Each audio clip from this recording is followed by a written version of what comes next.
Where does it go from there? Once it crosses the Yucatan, comes back out over the Gulf of Mexico, there'll be little shear involved, which means over these very warm waters, it could strengthen. And here in Covington, we saw that rain from earlier in the afternoon change over to a heavy, wet snow, and that has plagued the area over the last few hours. But as it continued to move up, the warm air, the moisture, and the spin in the atmosphere were maxed out, and we saw a lot of tornado warnings issued. Over 115 were issued just yesterday into this morning. Guys, that is a large wall cloud right in front of us, and it is rotating extremely rapidly.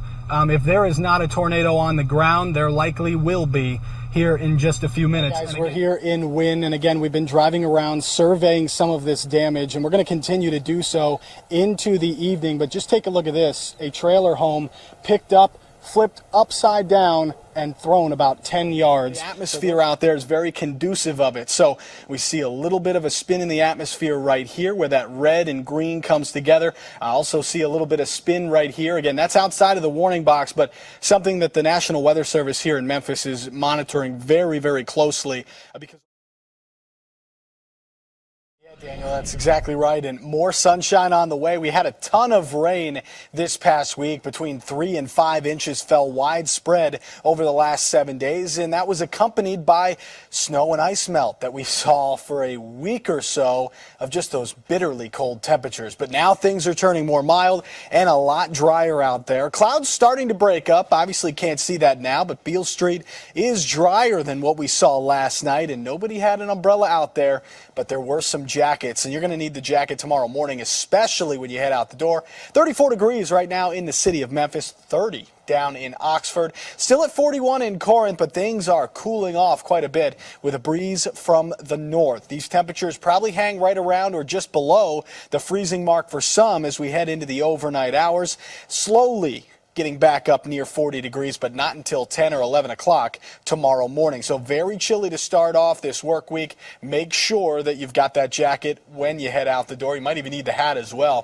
32 the overnight low. Clouds starting to clear out, but turning cold. No chance of rain, but just a light breeze out of the north and the west. And this is all because we've got this low that brought us the rain the last couple of days. It's now moving up the east coast, and then high pressure sliding in from the west. And what that's doing is, you can see it right here, we've got the clockwise flow around the high, we've got the counterclockwise flow around the low, and we've got cooler air filtering in from the north right on into Memphis and the mid-south. That's why those temperatures stay chilly into tomorrow morning. We'll still see a mixture of sun and clouds when that sun starts to come up, but by the early afternoon, everybody sees the sunshine, and we're going to see a lot of it. Temperatures stay in the 40s as we head through tomorrow, about 48 degrees for the high. We'll get back into the 30s by the time we get into Tuesday morning, but nearing 60 degrees by Tuesday afternoon. Just a few high clouds throughout the day, so lots of sunshine and temperatures above average for the first time in almost 3 weeks here across the Mid-South by Tuesday. Now, cold front comes through again. It gets a little bit chillier, but still highs likely in the upper 40s to low 50s as we head into Wednesday, and then it'll be that roller coaster that we've been kind of going back and forth with. So above average temperatures still staying farther up to the north of us. We will be kind of right there around that average in the mid 50s. Below average temperatures farther to the east and along the west coast where our next system will be coming from. Precipitation stays above average out along the west and just to the south of us, below average farther to the north, so the mid-south kind of sandwiched right in the middle. A lot of moving parts here with our next chance of rain.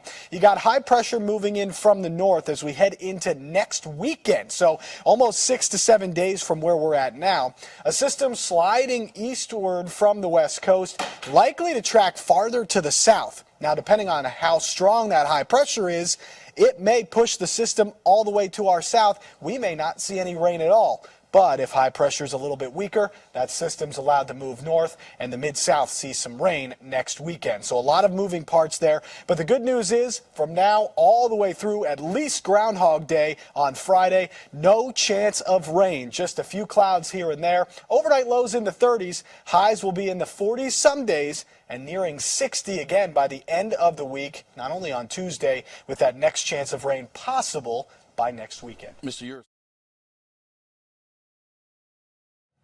The remnants from Hurricane Beryl gave the Mid-South a break from the heat and humidity the past few days, but starting tomorrow, a new heat wave begins, and this one could be the longest we've seen so far this year. We've already seen multiple heat waves so far this summer in the Mid-South. Data from the Shelby County Health Department shows the effects of them. You can see during 2 heat waves last month, trips to the emergency room for heat-related illnesses spiked. Just last week, the heat index shot up to 116 degrees on the 4th of July. Expect something similar early next week as the extreme heat and humidity create yet another heat wave in the Mid-South. This one will last more than a week. And we're not the only ones. 20 states are dealing with heat alerts today.